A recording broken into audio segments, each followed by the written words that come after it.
As parents, we often have gut feelings when something just isn't right.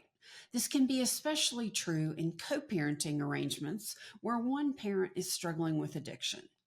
If you're co parenting with an ex spouse who abuses alcohol, SoberLink can help.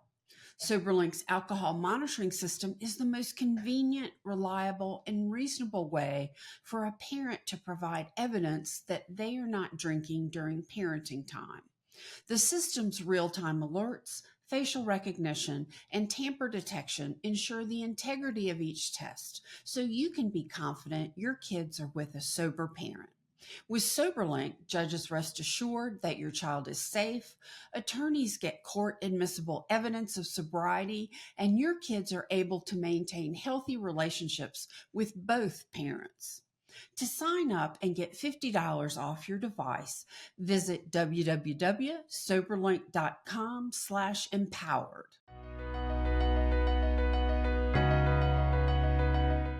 Welcome to the Her Empowered Divorce Podcast. I'm your host, Beverly Price. With my 30 years of divorce coaching experience, I fully prepare you for the critical decisions that will impact you for the rest of your life. Through this podcast, you'll gain valuable insights on all aspects of divorce, from the logistical and financial to the emotional and legal. With expert guests, practical advice, actionable tips, and inspiring conversations, we'll explore how to master your divorce and emerge stronger on the other side. You don't have to face this alone. Let's start this journey together and create a better future. So, without further ado, let's get started with the show.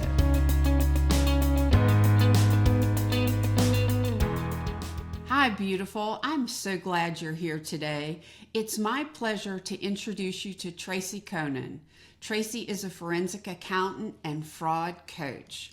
Boy, that's interesting.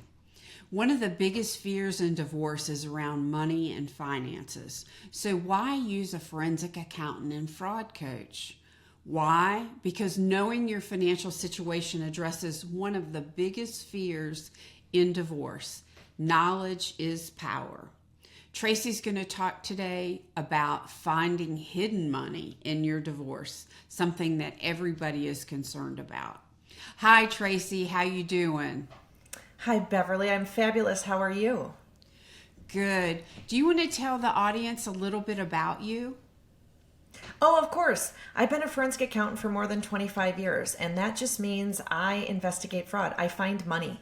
And I work in corporate cases where executives are stealing money, but I also work in personal matters like divorces, where there is a concern that there is hidden money or where there's a really complicated financial situation and we need to know where the money is, how much there is, what money has been spent on, and we kind of need to, untangle all of that. Those are the kinds of things that I get involved in. And I love that you referred to me as a fraud coach for divorce, because that's exactly what I think of myself as. People have concerns about the money in divorce. They're worried that money is being hidden or has been spent on inappropriate things. And I help them figure out what's been going on. That is amazing. And again, I go back to knowledge is power. And I've seen so many people go in and sign a settlement without having an accurate financial picture. And I just don't understand why they would do that. Well, I always tell people, even if you're not suspicious, maybe you think that your spouse would never hide anything. I mean, God bless you for being trusting and believing in your spouse, soon to be ex-spouse. But even if you don't think there's anything wrong, you still need all the facts before you sign that settlement agreement. So Absolutely. I do see, just like you, people who are agreeing to settlements, they're saying, well, he has a couple of accounts and we haven't seen any of the statements for it, but I don't think that there's much there to worry about. So I'm going to go ahead and settle because we want this to be over with.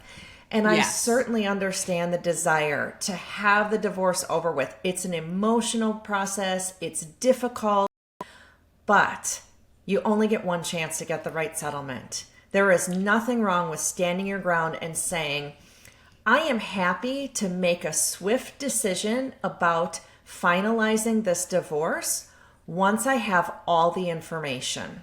Exactly. And the emotions are the piece I really deal with, because I think the biggest mistake you can make in divorce is to let your emotions hijack you, throw up your hands and say, okay, take it. Right? I just want it to be done is what I hear a lot of people say. Yep. And there will become a point in your divorce where you should say, I want to be done. And you think, okay, there's a couple more things we could fight about, but those don't really matter. We've gotten through the Right. bulk of it. There will be a point where you want to settle it. But I see women in particular doing that too early. And I go back to the concept that you might trust your spouse. You might think, oh, those couple of accounts that I don't have the statements for aren't a big deal. I always say, ask yourself, if they weren't a big deal, then why isn't he just disclosing the statements to you? Exactly. Why is he withholding those statements? If there's nothing to worry about, he should say, you know what, I'd like you to understand what's going on. Here are all the statements. I think the other warning sign I see is when the spouse tries to rush them into agreement without attorneys. Oh, yes. Oh, yes. Let's save money. We don't need attorneys. Right. The rushing part is a problem. If they're trying to dissuade you from getting an attorney, I find that to be a problem. It is true that attorneys are expensive. And if we can find a way to get this divorce done with saving some money, great. But you need someone on your side. Now, Absolutely. I'm a huge fan of divorce coaches. So I always say, I just got yesterday, what's the first step people should take? And I said, a divorce coach. Before you even hire your attorney, get a divorce coach, someone who knows the divorce process, someone who can help you evaluate things objectively. And so you can probably save money on attorney's fees, but that person is at least in your corner. If you're starting to talk with your spouse about, could we do this without attorneys? At least you've got someone on your side. Thank you. Absolutely. So let's go back to this hidden kind of suspicion, if you will. So what are the most common red flags that you can think about, and how would somebody know if these red flags are serious? Red flags of fraud are warning signs that something is going wrong with the money. So they are not proof of fraud just yet. They are clues to you that maybe something has gone awry. There is a whole laundry list of red flags, but I like to talk about some of the most common ones that we see in divorce situations. Okay. The first one being a change in behavior on the part of your spouse. Now, that could be, a change in their schedule, their whereabouts, their willingness for you to know where they are and what they're doing. Sometimes it's a change where they're hiding their phone a lot. That to me always makes me a little suspicious of a potential affair. Affairs can be tied to financial infidelity as well. Now, when there are changes in behavior related to money, that's when on the financial side, I get really concerned. So they're changing how they're spending money, how they're paying for things. Maybe before they always used a debit card and now they're always using cash so that you don't know what they're spending money on. Ooh, maybe it's good. That they're, maybe it's that they're not giving you access to financial information, or they're not giving you access to money. Those kinds of red flags, super concerning to me. Absolutely. And I think you add on top of that women in particular sometimes are in the position where they have no clue about the family's finances, that they've let the husband run everything. Sometimes I think because we were taught long ago that men were better with money than we are, that we don't know math, all of those things. So I think that drives a lot of it as well. One of the things that I see in divorce is a level of shame on the part of women. If they haven't been involved with the money, they feel ashamed. Why wasn't I paying attention? I should have been looking. Oh gosh, I'm so stupid for not paying attention to what was going on. And part of my mission in working with women who are getting divorced is to help get rid of that shame. There are lots of women just like you out there who said, you know what? My husband wants to handle the money. I trust him. Our needs are met. I'm okay with him handling the money. Yeah. They're not thinking at that point about the divorce. Of course, I advocate at least having an understanding of the money and looking at statements on a monthly basis. But there are so many women who don't. And so it's nothing to be ashamed of, because there's lots of women who've handled it exactly like you have. Yeah, absolutely. Absolutely. So if someone is suspicious, where do you find that the most common places spouses actually hide money? Okay, can I go back just one second? Because I didn't Sure. answer a question you previously asked. Because you Sure. asked, how does someone know if these red flags are something that they should really be worried about or Sure. not? Okay. And, right, people who don't work in fraud like I do don't necessarily think about, is this a huge red flag? Is it not? And what Okay. I always tell people is that if you see one concerning sign, I probably am not too worried. It could be a one off, it could just be an unusual situation. But when you're seeing multiple signs, behavior that's not making sense, also controlling behavior over the money or spending in an unusual way, when you have multiple signs that build up, that's when I start to really get concerned. But I know that it's still hard to know. Can I look objectively at my situation and know if I'm overreacting, if I'm minimizing? So I put together a red flag assessment for people to take. It is a little quiz that takes 3 or 4 minutes, answer some questions about your financial situation, about the signs you may have seen, and I'll return to you a result of, are you at low risk of fraud all the way up to extreme risk of fraud in your marriage? So then if we step back from that, where are some of the most common places that money's hidden? It is as simple as they open a bank account in their own name without you on it, and they don't tell you that they've got the bank account. Yes. Very common to Okay. have a secret credit card. It's very common that they have paychecks that they're hiding, not depositing in your joint account. Maybe part of the paycheck never makes it to your joint account. Maybe an entire paycheck, like a bonus check or something like that, never makes it to the account. These are probably the most common ways that it happens. Gotcha. And also, I've always heard that when a spouse owns their own business, that can be an issue where things can happen. So many things can happen with that business because I think of it like its own little ecosystem. You probably are not privy to the bank statements or any of the finances in that business. The only thing you know is what they tell you on a daily basis. And Right, they right. can shuffle money around in that business so easily. They can transfer money out of that business to a secret account that you don't know about. And it's really, really hard. But the good news is that during a divorce, you're going to get access to that financial information.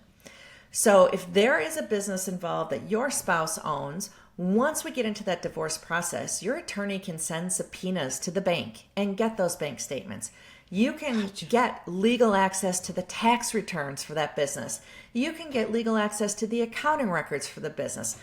That's a little more complicated to look at. That's probably a time when you may need to consider someone like a forensic accountant to help you, but you Okay. certainly can get access to the records. Many of us have been taught to spend all our time, money, and energy investing in husbands, children, community, church, family, and others, but not ourselves.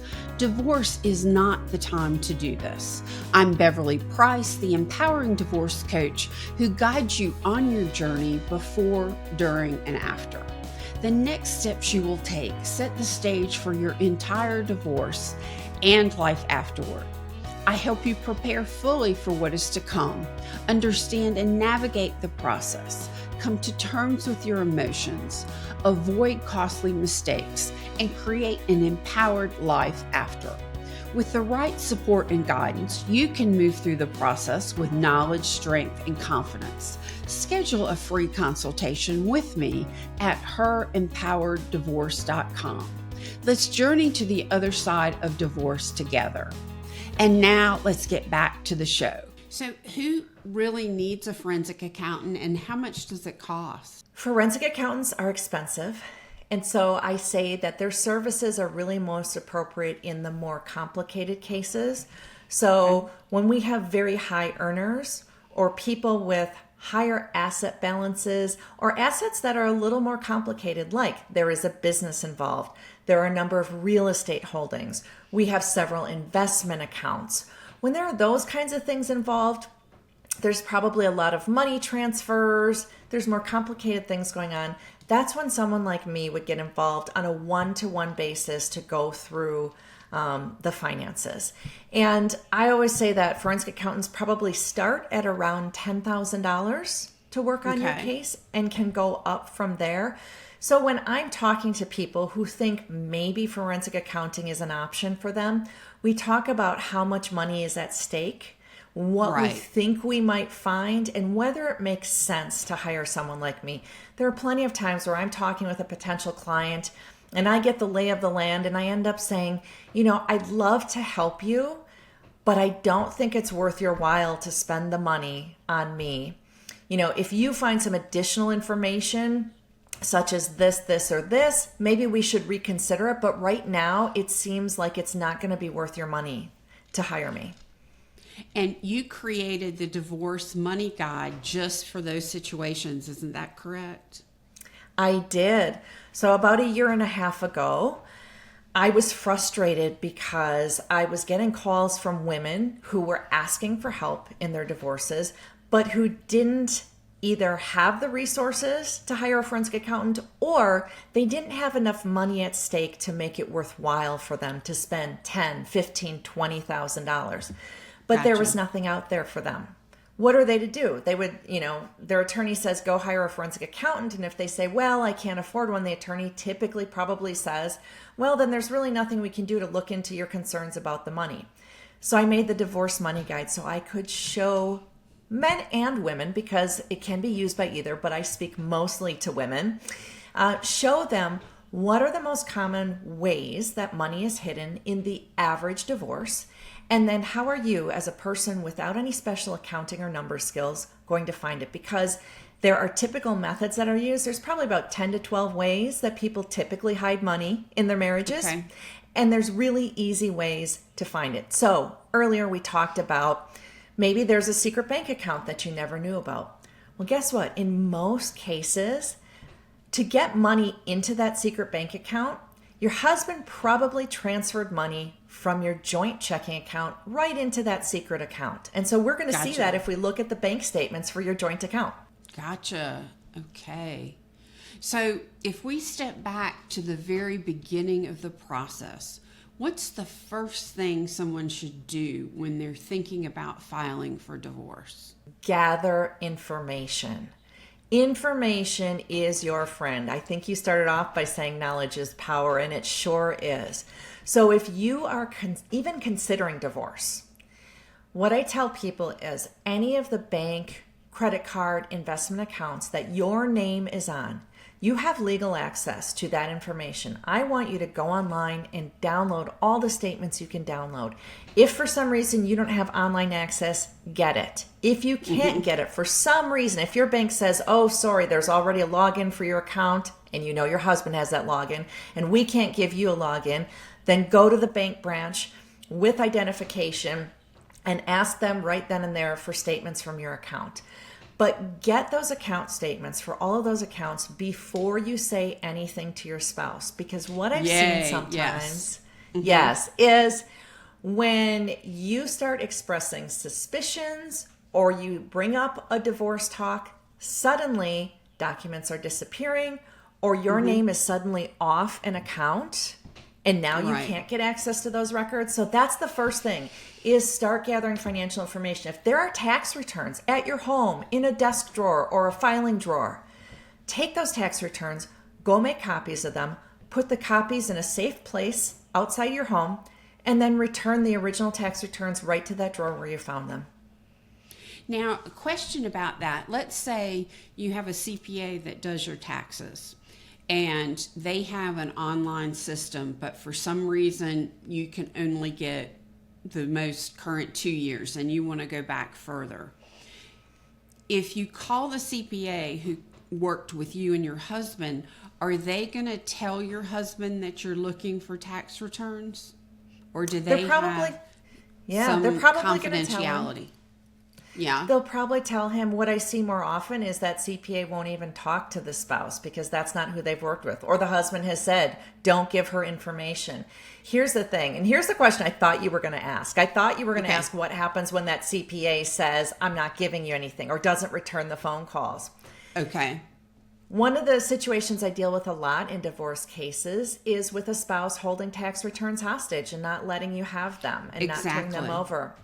And here's the answer. You can go directly to the IRS and get those tax returns yourself. If your name is on a tax return, you have a right to get that. Now, most attorneys are going to have you fill out a form that they're going to send in, and it's going to take some time. Oh, it'll be a couple months before we get something back. Nope. Let's short circuit all of that. You can go online and get it all yourself. All you have to do is verify your identity with the IRS, and then you can get all of the stuff online immediately. And you can download the last 3 to 5 years. And I say 3 to 5 because it kind of depends on when certain things were filed, what you can get.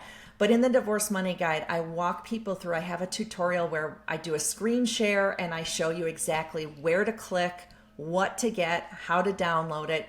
And I just have people get all of that information, download everything that's available today on the IRS website, put it in a safe place. Oh, that's so important. I tell all my clients, we spend a lot of time prepping for the conversation with the spouse about divorce. So I tell them they must gather all their information before that conversation happens. So I'm so in sync with you there. I love it. I love it. Yeah. So, is it possible to find, let's say, hidden bank accounts? And I think everybody thinks about hidden being Swiss bank accounts or Cayman Islands bank accounts. What if your spouse is hiding things more locally?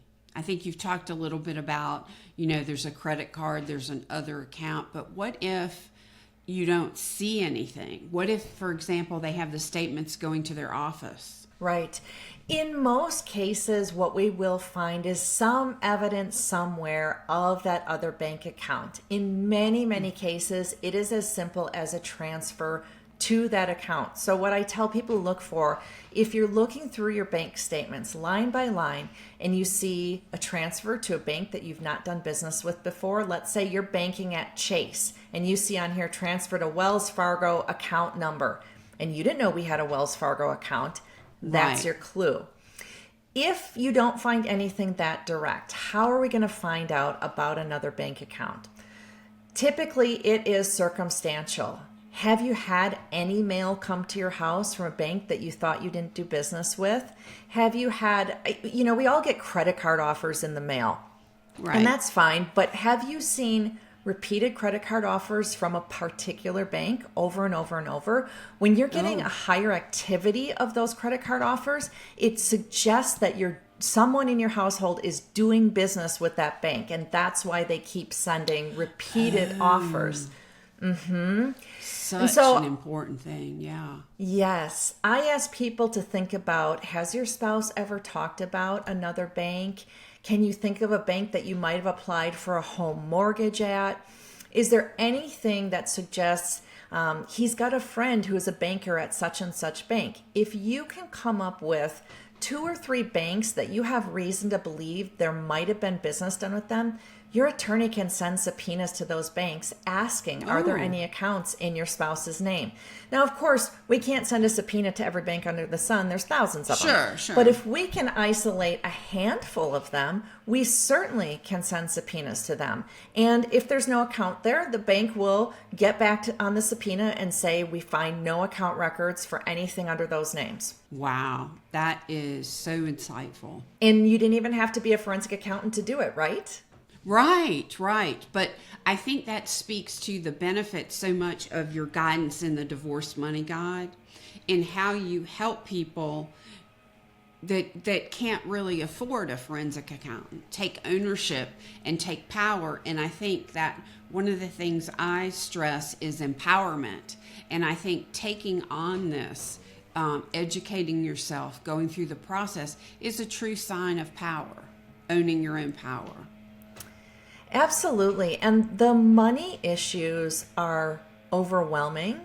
They seem complicated and insurmountable, but I'm here to help people understand that it doesn't have to be complicated. If you get into the Divorce Money Guide and you are going through your finances, following my steps, and you do find, oh my gosh, there is a really complicated situation, you can always hire a forensic accountant. There's nothing saying you can't do that if you find you need it.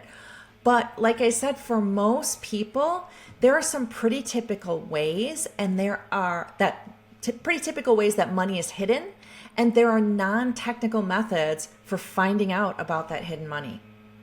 Absolutely, absolutely. So, I said at the beginning, money and finances are the biggest concern for people in divorce, and one of the biggest expenditures is going to be for your attorney.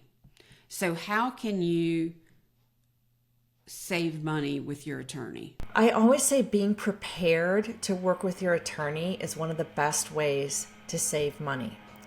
You do not want your attorney spending time answering 20 emails from you. So if you have questions, I always say group those questions. If you're having a meeting with your attorney, go with a list of questions or topics that you want to talk about. So being prepared and being strategic with the time is one way.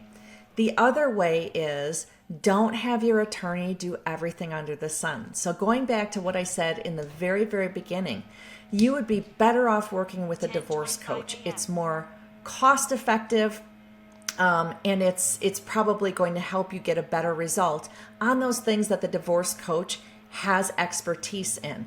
Too many people rely on their divorce attorney for everything. Be my counselor. Be my accountant in the divorce. Go through my statements for me. One of the most typical things that I see when it comes to the money is that people are paying their attorneys to go through bank statements and organize them and look at the transactions and organize the tax returns. Don't spend money on that. It's far too expensive. You can do this yourself for free. Absolutely. Absolutely. Now, do you work with a certified divorce financial analyst, or do you do that piece in addition to your forensic accounting? It depends what the clients want. When we're talking about strategies around settlement and things like that, and looking at how much money do I need to continue my lifestyle, that really is best for a CDFA. When we're talking about, we want to understand what has happened to the money and where it is now, that's more appropriate for me. Gotcha. Now, when I'm coaching, the women you make me think about are those women that aren't working or aren't the primary wage earner. What advice do you have for them in terms of protecting themselves, being informed, that kind of thing? A lot of the women that I work with were not the primary wage earner. Many of them gave up their careers to stay home and raise kids. And so if they're getting divorced, they're in the position where they have to figure out, how am I going to make a living? How am I going to make ends meet? If you have the ability and have a little bit of time on your side, I always say that the two best things you can do are have a bank account that's in your name only that has some money on it. Because that account, nobody can close it without your permission. No one can withdraw the money without your permission. So that money is going to be able to be spent by you and only you. And the second is to have a credit card in your name only. Again, same reasoning. No one can close it without your permission. No one can put charges on that credit card without your permission. What I see so often for stay-at-home moms is that they have a credit card or two that they have jointly with their spouse. And while that's been great throughout the marriage, when divorce comes, I've seen those accounts get closed or her name being taken off of it. And so if you haven't worked, you might say, well, how am I going to get a credit card? You're going to get a credit card based on your household income, which includes your spouse's income. So go get that credit card in your name alone. You don't have to use it right now, but it is there for safekeeping. Also helps your credit rating, right? If you've got credit in your own name. Yeah. Certainly. When you first get the credit card, you might see your credit score drop a little bit because you have opened a new account, but over time it will actually strengthen your credit score if you keep that credit card currently paid off and things like that. So, Tracy, you have had so much valuable information. A question I like to ask all my guests is, what are 3 actionable takeaways you can give women that will help them on this financial journey? The first thing I want them to do is establish an email address, a brand new email address, one that their spouse doesn't know about, that couldn't be logged in on an old computer or tablet or phone. Brand new email address that is completely secure. You'll want that for communications with your attorney, your divorce coach, your forensic accountant, with your family and friends. No fear there that anyone accidentally has access to it. The second thing they can do is to start gather those account statements. Gather those, gather the tax returns, any kind of information. If you think it might be important at some point in the divorce, gather it and secure it. And then third is find a support system, whether that is with a divorce coach, whether it's with a trusted friend or family member who is willing to be an ear to you. That's really important because divorce can be very isolating. And so to have someone that you can bounce ideas off of, maybe get some emotional support from, is really critical. So those are such great points.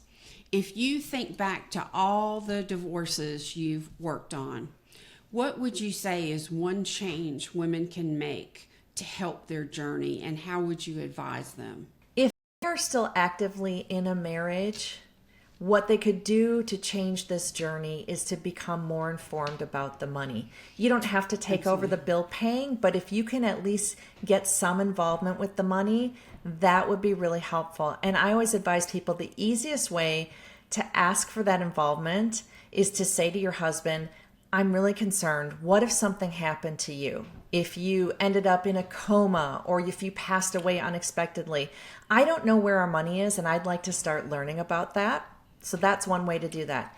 Perfect. Yes. If you are actively in the divorce process, one thing that you can do to change the journey is to make sure that you're working with the right professionals. I like to talk about a divorce team, and I know that sounds expensive, but I promise you, with the right team, it's actually going to save you money in the long run. Oh, I totally, absolutely agree with you on that. Now, who would you suggest as members of that team? I tend to say divorce coach, certified divorce financial analyst, and legal professional as your core team, and then bring in other experts as your situation needs. But what are your thoughts on that? I use different words, but I get to the same spot as you. Divorce coach, financial person, attorney as your core team. And then you can think about, do I need a therapist? Do I need a life coach?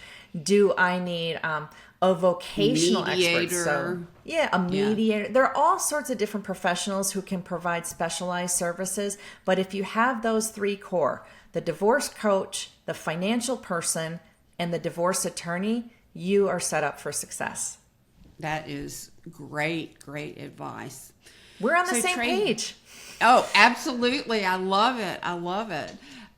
So I know everybody's going to want to know more information. We'll have a lot of this in the show notes, but I think they want to know more about the Divorce Money Guide and more about you. So how can they find you?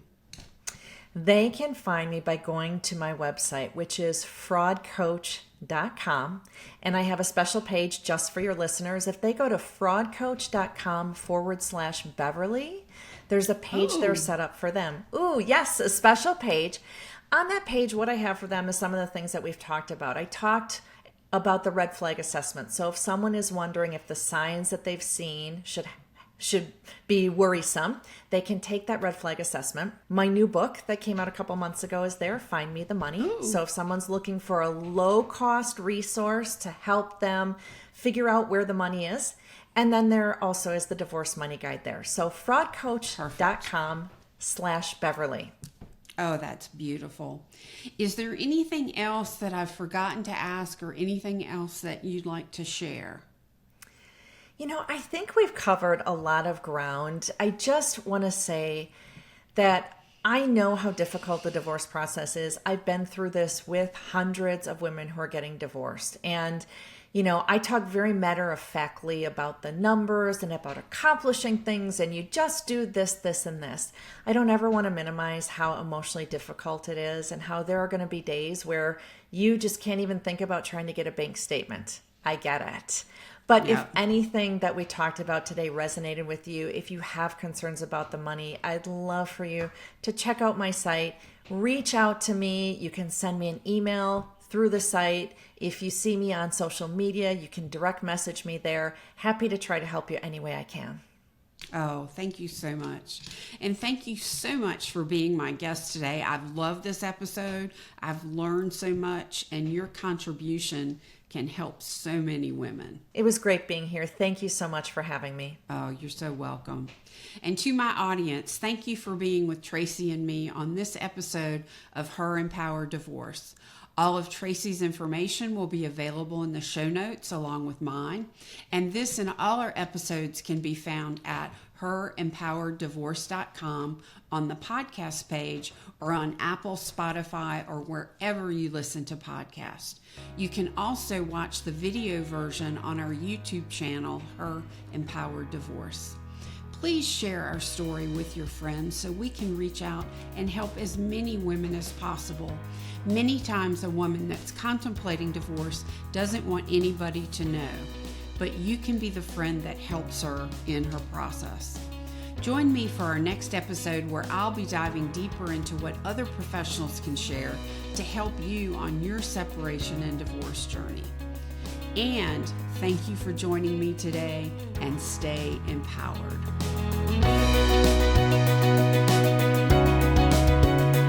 Thank you for listening to the Her Empowered Divorce podcast. Be sure to check out my other episodes of this podcast at herempowereddivorce.com, on the podcast page, or wherever you listen to podcasts.